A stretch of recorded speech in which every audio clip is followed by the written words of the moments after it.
మరి అన్ని government హాస్పిటల్స్లలో facilities ఉన్నాయి అంటున్నారు కదా, ఎన్ని ఏరియా హాస్పిటల్స్లలో వెంటిలేటర్స్ ఉన్నాయో ఒక్కసారి ఆలోచించారు.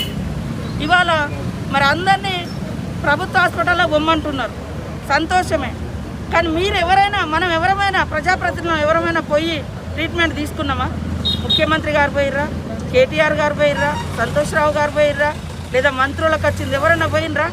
అంటే ప్రజల యొక్క ఇచ్చేటువంటి పన్నులతోటి, వాళ్ళు ఇచ్చిన ఓట్లతోటి పదవులలో ఉన్నటువంటి మనమేమో ప్రైవేట్ హాస్పిటల్లో ఉండాలి, మనల్ని గెలిపించినటువంటి ప్రజలు మాత్రము ప్రభుత్వ హాస్పిటల్లో ఉండాలి అని ఓపెన్గా ఇంత దారుణంగా మాట్లాడడం ఎంతవరకు కరెక్టు?